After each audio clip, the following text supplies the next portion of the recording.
Can you really be well educated without knowing the stars? My name is David Warner Matheson, and for the past 15 years, I have been exploring and documenting the undeniable evidence that the world's ancient myths are based on the stars. Today, it's very common to go from preschool to college, even to graduate school, master's degree, PhD, without ever once being taught how to find the constellations, without anyone ever telling you about the stars of Sagittarius or how to find them, or the stars of the constellation Andromeda and how to see those in the sky, or ever learning about how the cycles of heaven turn throughout the year and throughout the ages. The world's ancient myths are based on the stars and heavenly cycles. They are speaking a celestial language, and you have to learn that language just like learning any other language in order to hear their message and unlock the profound wisdom that they have to offer us in our lives. I have been building on-demand online courses, and I also offer curricula to schools and organizations. Check out the undyingstars.com where you can find more information about this ancient system. And today I'd like to read a little bit from one of my favorite books as a child growing up, Norse Gods and Giants by the Dolaires. This book, I had this book since I can't remember a time when I didn't have this book to go look at and read. And today, it's a wonderful book. It's beautifully illustrated. Today, I'm going to read the story of Thor, or Tor. They didn't really pronounce the TH in Norse. It's similar to Old English, which I learned Old English in grad school. My last name, actually, Matheson. In Norway, they pronounce it Mathisen. They don't make the th sound, so Thor would be Tor. But this is the story of Thor, or Tor, and the Jotun Utgardsloki. Utgard, in Old Norse, Utgard, or Utjard, meant the outer yard. That word guard, like Midgard, Middle Earth, it really means the middle yard, the middle field, the middle yard, the middle measure. And the Utgard was where the Jotuns lived, the outer yard, the outer measure of the worlds. And the Jotuns are actually keepers of wisdom. I discuss this in some of my books, including Star Myths of the World, Volume 4, which is all about Norse mythology. And I discuss this myth that I'm about to read to you from the Dolaires' Norse Gods and Giants. Thor and the Jotun Utgardsloki. He's the Loki of Utgard. Loki, the blood brother of Odin, was actually a Jotun. And that story is related in this book as well. And they became blood brothers by cutting a vein and letting their blood run together. But anyway, Loki was a Jotun. This story is about Utgardsloki. One day, Thor decided to go and try his strength against an enormous fellow named Utgardsloki. He was the strongest of all the Jotuns. He was also known to be the slyest of them all. So Thor asked Loki to come along. Utgardsloki's realm was far, far away, and they drove the whole day long in Thor's billy goat cart. With a great rumble, they stopped late at night at a little farm and asked for shelter. The farmer and his family were overcome by this great honor and scrambled about trying to scrape together food enough for Thor. "Never mind, I've brought my own victuals," said Thor, and he butchered the goats, skinned them carefully, and had the meat cooked. "Eat your fill," he told the farmer and his family, "but be careful not to crack a single bone. Put them neatly back on the skins when you have gnawed the meat off." With that, everyone fell to, and nobody noticed that the farmer's son, Thjalfi, cracked a shin bone on the sly and sucked the marrow. The next morning, Thor swung his hammer over the skins and bones, and the goats jumped up as alive as ever. But one of them had a lame leg. "Who has dared to crack a bone?" Thor shouted, and he lowered his brows in a scowl so dark that everyone but Loki trembled. "Please don't kill us," the farmer begged. "As payment for the cracked bone, take my son Thjalfi as your servant. He is a hard worker and can run faster than the wind." Thor accepted the offer, left his goats so the farmer could heal the injured one, and walked off with Loki and Thjalfi following. At nightfall, they came to a forest in Jotunheim, with trees so tall their tops disappeared among the clouds. There wasn't a house in sight, and they did not like the thought of sleeping out in the open in Jotunheim, so they walked on. At last, in the darkness, they saw a very strange cabin that had neither smoke hole nor windows and no front wall. But at least it would be a roof over their heads. So they went in, ate the food which Thjalfi had brought, and lay down to sleep. In the middle of the night, they were awakened by an ear-splitting din. They jumped to their feet and groped around in the darkness until they found a little side room. There, Loki and Thjalfi hid themselves.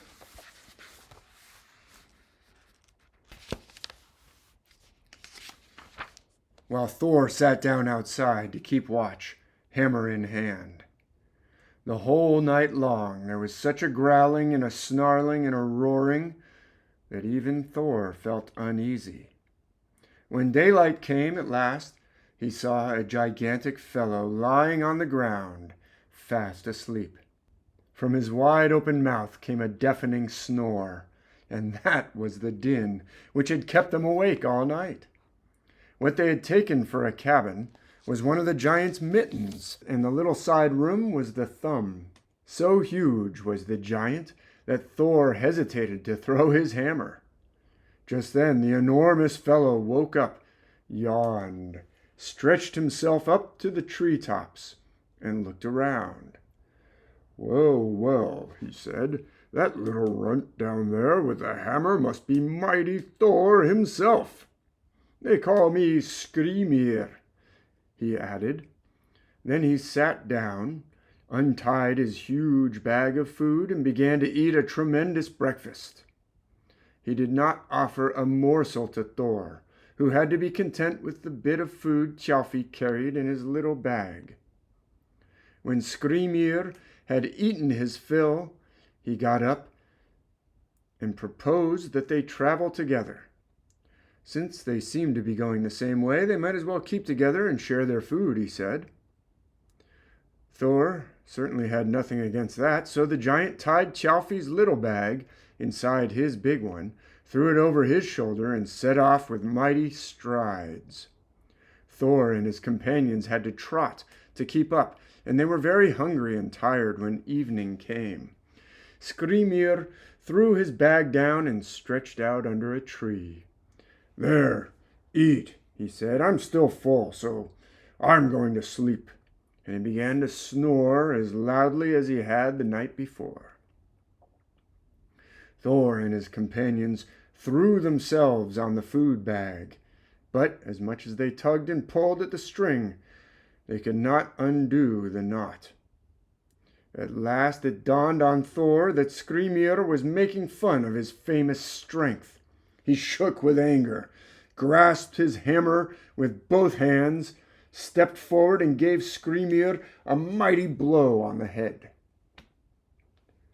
Half in sleep, Skrymir mumbled, "Did a leaf fall on my head, or what? I hope you found food to your liking, Thor, but why aren't you asleep?" Then he snored again. Well, Thor and his companions had to go to bed on empty stomachs. Tired as they were, though, they could not sleep, for Skrymir's snoring kept them awake. At last, Thor jumped up, swung his hammer again, and brought it down on the giant's head with still greater force. Skrymir muttered, "What was that?" "It must have been an acorn falling on my head." "But why aren't you sleeping, Thor?" And soon he was snoring louder than ever. Now Thor was boiling with rage. "I swear I will make an end to him," he said. Swinging his hammer round and round, he brought it down on Skrymir's head with a terrific crash. This time Skrymir really woke up. "Must have been a branch that hit me," he said, rubbing his head. "Well, it was time to get up anyway. I turn off here, Thor, but I have enjoyed your company so much that I will give you a friendly warning before I leave you. From your whispering, I know you are going to Utgardsloki. Take care. You thought I was good-sized, but he is taller than I, and he won't stand for any swaggering from an urchin like you." With that, he slung his sack over his shoulder and was off, leaving Thor, for once, feeling rather small and weak. Thor and his companions continued on their way. Picture before we turn the page. Thor and his companions continued on their way, and at noon they came to a stronghold so big they had to bend their heads way down their backs to see the tops of its walls. The huge gate was locked, but they managed to squeeze through between the bars and walked across the courtyard to a vast hall. The door stood ajar, and inside they saw many huge Jotuns sitting on two long benches facing the fire. The tallest of them sat in the middle and the shortest at the ends. Biggest of them all was Utgardsloki, and he was simply enormous.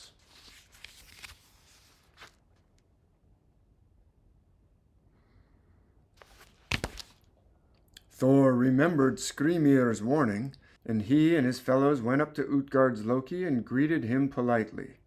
For a while the Jotun did not seem to notice them. Then he leaned forward and squinted at them. "If I'm not mistaken, that little fellow clutching a hammer must be Thor, the mighty thunderer himself," he said with a grin. "In this hall there is no room for a man who can't hold his own in some kind of sport. Now, what games might you be good at, you and your friends?" Loki stepped forth. "I bet nobody in this hall can eat as fast as I can," he said. "A noble sport," said Utgardsloki, and he told a smallish giant named Logi to come and try his skill at eating against Loki. A huge wooden trough piled with meat was brought in. Loki sat down at one side of it, Logi at the other. So fast did the meat disappear into their mouths, it looked as if it were being consumed by fire, and it wasn't long before their faces met, right in the middle. But Logi had eaten not only the meat, but the bones and the trough as well, so it was clear who had won the contest. Utgardsloki shook his head in mock surprise, turned to Thjalfi, and asked what kind of sport he was good at. "I can outrun any man in this hall," said Thjalfi. "A noble sport," said Utgardsloki, and he called for a fellow named Hugi and told him to race against Thjalfi. They all went out into the courtyard to watch the race. Thjalfi ran so fast one could barely see his legs.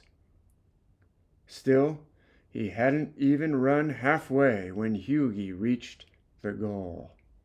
"You ran fast, but not fast enough," said Utgardsloki.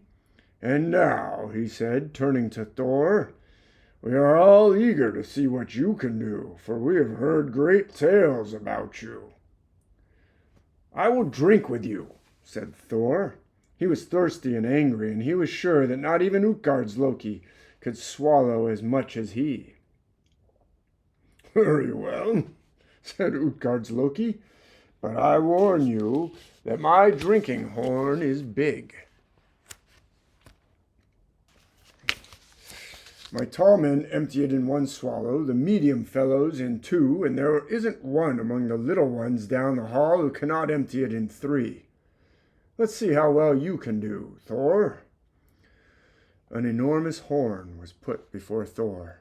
It wasn't so wide, but it was uncommonly long. He lifted it and took one long, deep draught. When he could hold his breath no longer, he lifted his head out of the horn and saw, to his surprise, that it was almost as full as before. Utgardsloki laughed. "Well drunk," he said, "but had someone told me that Thor wasn't good for a bigger draught, I would not have believed him. Drink again. I know you will empty it this time." Without saying a word, Thor put the horn to his mouth and swallowed and drank until he could hold no more. Again he looked into the horn and saw that the mead had sunk a little, but that was all. "Well, well," said Utgardsloki, "you did not put on too good a show. Perhaps you were better at something else. Maybe you would like to try to lift my cat off the floor.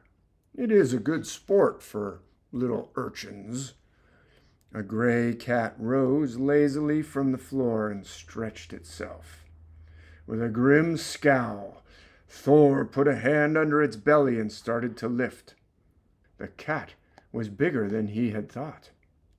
It arched its back higher and higher as Thor lifted. When he had stretched up his hand as far as he could, the cat still had only one paw off the floor. "Just as I thought," said Utgardsloki. "Our cat is too heavy for Thor." "You call me an urchin," Thor shouted, and now he was really angry. "Let someone step forth and wrestle me." "I don't see a man here who would find it worthwhile to wrestle with you," said Utgardsloki, looking up and down the hall. "But let old Granny Ella come in. She has thrown bigger fellows than you."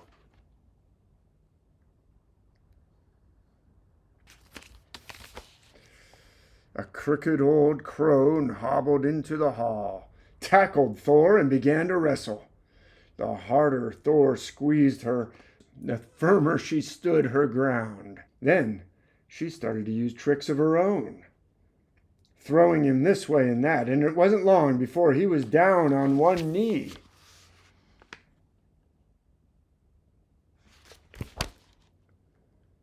The Jotuns roared with laughter, and Utgardsloki shouted, "Enough, Thor! Don't bother to show us any more of your deeds. Sit down with us anyway and be our guest." There was no lack of food and drink, and since Thor was very hungry, he ate a huge meal in spite of the dishonor he had suffered. He and his companions spent the night in the hall of the Jotun, and when morning came, Utgardsloki walked them to the gate. "Well, Thor, what do you think of your visit to Utgard?" he asked when they were well outside. "I know you think very little of me, and that is hard to take. All I've earned here is shame," said Thor. "Now that you're outside," said Utgardsloki, "I will tell you that you did better than you thought. When I heard you were coming, I went out to look you over, and Skrymir, the giant you met in the woods, was no one but me. You thought you hit my head with your hammer, but I confused you and pushed a mountain between me and you. The 3 deep clefts in that faraway mountain are where the hammer came down. You could not untie my food bag, for I had tied it with a troll knot. Not even your clever Loki saw that Logi, against whom he was eating, was really Wildfire in person. Thjalfi ran fast, but Hugi was nothing but a thought I sent forth, and who can catch up with a thought? When you tried to empty the horn, you never saw that its tip reached down into the sea. And in truth, you drank so mightily that the ocean itself ebbed away. So hoodwinked have you been, you did not see that the cat was the Midgard serpent. You had us all in a fright, and the mountains of Midgard were trembling when you stretched yourself so high that the serpent's head and tail barely touched the ground. And so great a wonder was it to see you standing up against Ella, for she is old age herself. Never will there be a man she doesn't throw, if he lives long enough. This time I have fooled you, but I hope I'll never meet you again. In a rage, Thor lifted his hammer, but before he could bring it down, Utgardsloki had vanished. And so had his stronghold. Thor and his companions stood alone among mounds and boulders. Thor was furious and hardly said a word as they trudged the long way back to fetch the billy goats. But Loki wore a malicious smile, looking forward to spreading the news of Thor's unfortunate venture in the land of Utgardsloki. It did not matter to him that he had also been fooled. Thor's shame was worth it. And that is the story of Thor and his visit to the Jotun Utgardsloki. And I've done a star myth analysis of that entire story in my book and actually in a blog post a long time ago. I've even mentioned it in a previous video. We can see beyond any doubt that just like the other sky and storm gods of the world, such as Zeus or Indra or Chak of the Maya, Thor is based on the constellation that we know as Hercules. Hercules, or Heracles, is also based on that constellation. Heracles is a son of Zeus. But they all carry a powerful weapon, a thunderbolt weapon in many cases. Indra carries the Vajra. So does Zhao Gangan of Japan, who lives on top of a mountain and carries a thunderbolt weapon, the Vajra, as well. And he has that same posture as the constellation Hercules, just as Zeus does, just as Chak does, just as Hercules himself. And if you notice in this myth, it specifically says Thor got wrestled down to just one knee when he was wrestling with old age herself personified. Now, the Jotun Utgardsloki, we can see that most Jotuns and giants are associated with the constellation Ophiuchus. That's why the Jotuns are the keepers of wisdom. Ophiuchus is a wisdom figure. And we can see from another Norse myth in the Elder Edda, it's just called Edda, the poetic Edda. There's a poem, Vafthrûdnir's Mal, or the saying of Vafthrûdnir, when Odin goes to the Jotun Vafthrûdnir, whose name means mighty weaver. And the weaver's beam of the Bible, those giants who carry a spear like a weaver's beam, Goliath and other giants mentioned in the Bible, are associated with Ophiuchus. Ophiuchus was also seen as a loom where weaving took place in the myths around the world, ancient myths around the world, including the myths of ancient Greece and the stories in the Bible and in the Norse myths. There are giants, particularly one whose name is Mighty Weaver. And so Utgardsloki is also Ophiuchus, and we know that because Ophiuchus also plays the role of a mountain. That's why Zhao Gangan is on top of a mountain. And Utgardsloki transposes a mountain in his place, and Thor doesn't even notice it because Thor is Hercules just above Ophiuchus, and he's trying to bring his hammer down on the head of Utgardsloki, but Utgardsloki puts a mountain there, and so these clefts of these 3 clefts in the mountain that Thor hits with his hammer are the profile of Ophiuchus. By the way, the cleft in the rock in the Bible, the famous cleft in the rock, I talk about that in some of my online Celestial Bible tour. I talk about the cleft in the rock and how it's also associated with Ophiuchus in the story of Moses. So this whole story can be seen to be celestial metaphor. One more little indicator that Thor is associated with Hercules when he's reaching down for that long drinking horn that goes all the way to the sea. That drinking horn is the serpent of Ophiuchus. It can be envisioned as many different things, and in this case, it's a very long drinking horn. The serpent's head that Hercules is reaching down towards, the serpent's head, that's the drinking horn of this long, narrow drinking horn that goes all the way to the sea. It really goes all the way to the Milky Way in the heavens. So we can see that this story is a metaphor.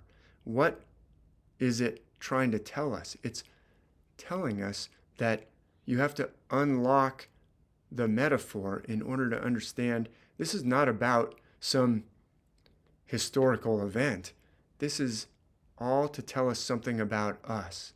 And the reason I love this story about Thor and Loki and Thjalfi going to visit the Jotun Utgardsloki in Jotunheim is because it's about how we see ourselves.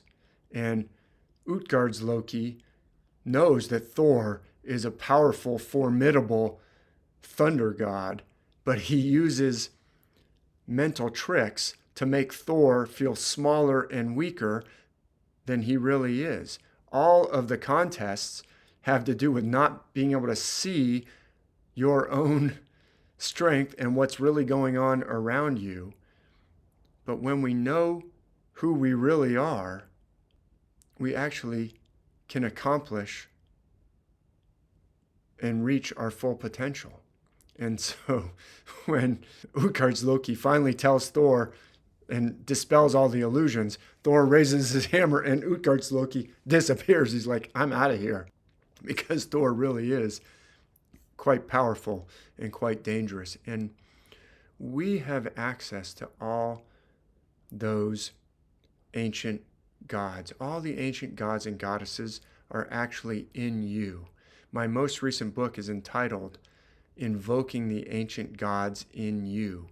And Thor has a hammer that can never miss its mark. Wouldn't it be wonderful if you had the power to always hit what you were aiming at, to always, in the myths of ancient India, Arjun has all the weapons that he needs. He goes up to the gods before the great battle of Kurukshetra, and they give him these weapons that are irresistible, and yet Arjun is still filled with doubts and sits down before the battle and is not ready to go on. And Krishna speaks to him and actually sings the whole Bhagavad Gita. It means the song of the Lord, the song of Krishna, the Lord Krishna speaking to Arjun and telling him how to act and how to act without attachment and to dispel Arjun's doubts about what he should do.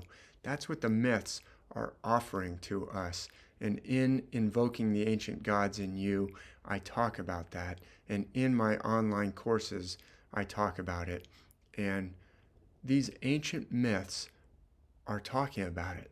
They are telling us how to live up to our full potential. And it actually starts with recovery of self. We've become alienated from our own self, from who we are. That is the central message of the myths over and over, and they dramatize that condition and they point us towards recovery from that alienation. So thank you so much, and I hope that this message will be a blessing to you in some way.